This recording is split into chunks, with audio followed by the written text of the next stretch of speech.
Ngoài kia đi ơi, làm gì ngoài này? Sao vậy? Con làm gì đây vậy? À, chắc là đang nghe tiếng các con bên kia đúng không? Hả? Con muốn ra ngoài á? Con. Để nghe nè. Bây giờ đang là giữa trưa nên mọi người là nghỉ ngơi con nha. Con qua bên đó làm sao được? Ừ. Mà con hay thì cho con tò mò biết đúng không? Mà cửa bị khóa rồi, không đi giờ này được con nha. Đây thôi nữa nha, không đi giờ này nè, không đi giờ này nè nè. Thôi tôi nhầm nói chuyện nha. Con ơi, được rồi. Thôi đi nè, tôi nhầm nói chuyện nghe nè. Đi nè, không có thằng nữa. Thôi nó hơi lạnh lắm. Con, mày nói nghe này. Cháu con bên nhà ba thằng số bên thích biết con thích rồi nhưng mà không. Nào, bây giờ đang là giờ nghỉ trưa của mọi người hay con qua đây làm phiền mọi người thì làm sao? Đi ơi, không có đi. Nào, tôi đang nói nghe này, không có đi được. Tôi đây mẹ được không? Ôi, mọi người đang nghỉ trưa, con nha. Mọi người đang nghỉ trưa, bây giờ đi qua sẽ làm phiền mọi người nha con, nghe chưa? Khi chiều rồi qua, được không? Nhá, chiều rồi qua nha. À rồi, ông thích quá hả?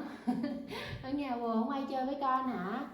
Chiều nay bác hàng xóm bên kia bảo con nó là chiều con chơi với bác nào đúng không? Đúng không?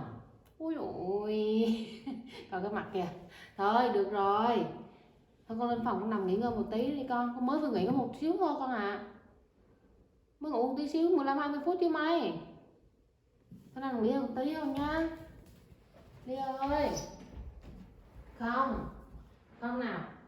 Nào đi. Thôi không đi. Thì nó nghe không? Con mà qua làm phiền bác giờ này là sao bác không chơi với con nữa đâu. Nghe chưa? Nhá, để cho bác nghỉ ngơi. Con qua giờ này làm phiền mọi người không thích đâu. Nghe chưa?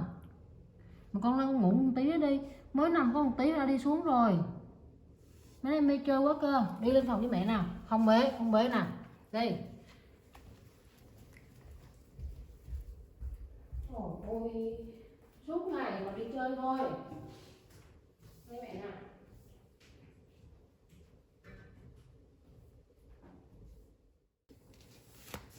Thôi ngủ một tí đi nha, nằm nghỉ một tí đi, nghe chưa? Ôi coi kìa, ngủ dậy đi rồi mẹ cho ăn uống nhẹ một tí rồi đi chơi nha. Con muốn đi chơi với mẹ không? Ngủ đi. Ôi suốt ngày rồi đi chơi nghịch ngợm thôi, các bác phải nghỉ ngơi chứ con, nghe chưa?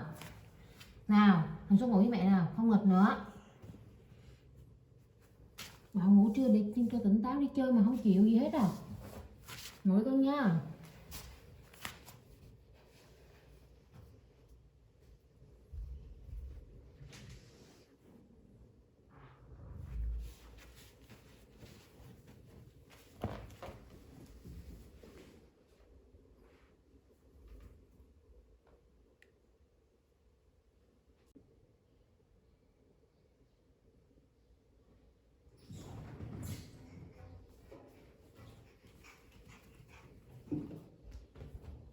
Gì vậy con?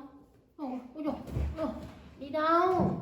Trời ơi con kìa con từ từ. Ôi hả? Đi chơi à?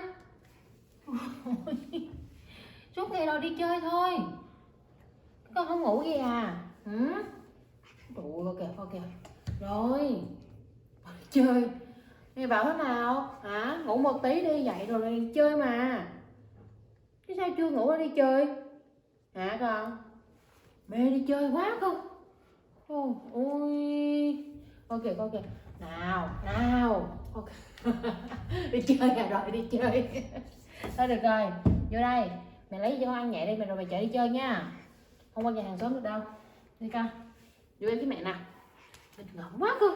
Thôi đi đây nào, đây đi mẹ nè.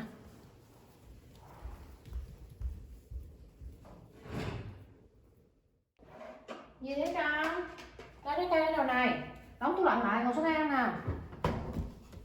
Úi trời ơi. Đấy. Bên đây có 2 loại quả này. Biết gọi gì đây không? Ui dồi. Ngon không? Có vị gì? Mà cắt ra cho. Đây là quả vú sữa này. Đây là quả xoài này.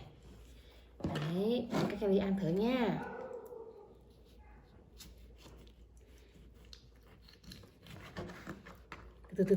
Từ nào. Đấy. Ngon không? Đấy, nhìn cái quả này, có ruột đẹp không? Đấy. Ngon không con? Ngọt đúng không? Ui dồi, cười kìa.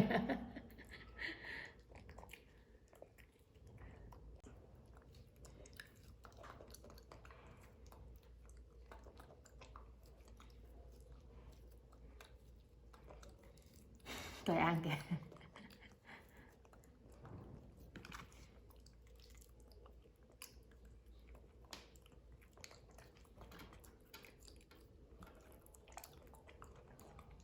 Ngọt không con?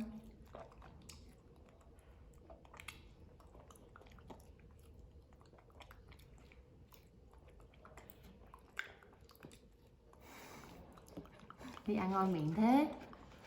Ăn hết quả đây đi, xong rồi mẹ gọt quả xoài cho Ly ăn nha.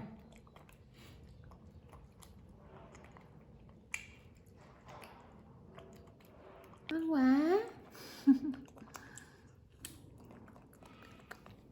Còn một miếng này. Bỏ cái hạt ra, con không ăn hạt được đâu.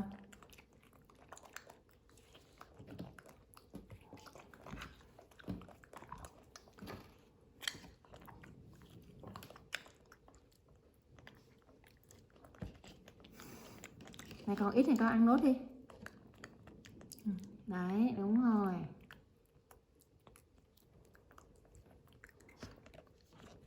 Gọt xoài đi ăn nha.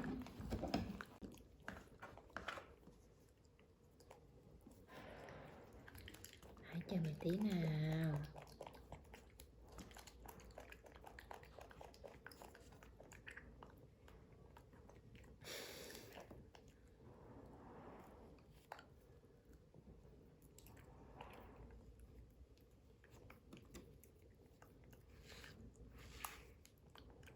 Không ăn được hạt đâu con, cái hạt nó không ngon đâu. Đấy, cái này.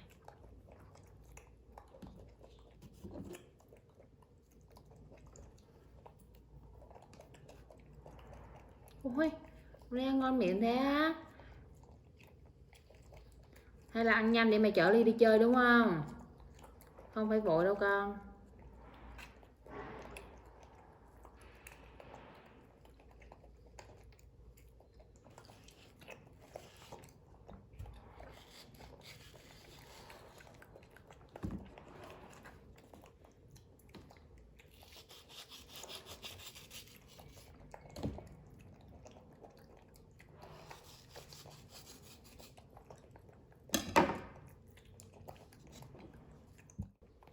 Cái hạt xoài này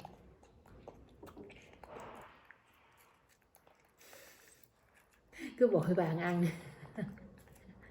Cứ từ từ thôi con.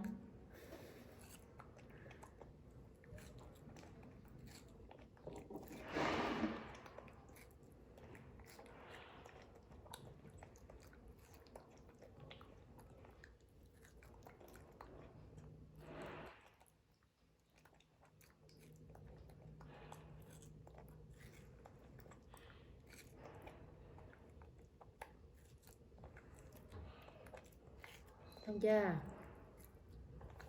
Đây mẹ lau tay nè. Hết rồi còn đâu nữa. Cho mẹ đi.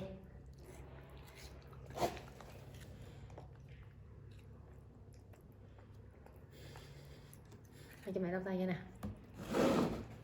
Nào đi lau tay đó con, đi đâu đây? Đâu con? Đi lau tay đã. Đây mẹ lau tay cho con. Nào Ly ơi, đây mình lau tay cho con. Là lên nón đi chơi đúng không? Nào vô đây. Chưa, lau tay đã. Ôi, cứ vội vàng như thế. Rồi Rang lấy nón đi. Lấy nón đi con, đây nè. Được chưa? Mẹ nào. Đi chơi thôi. Úi giời ơi.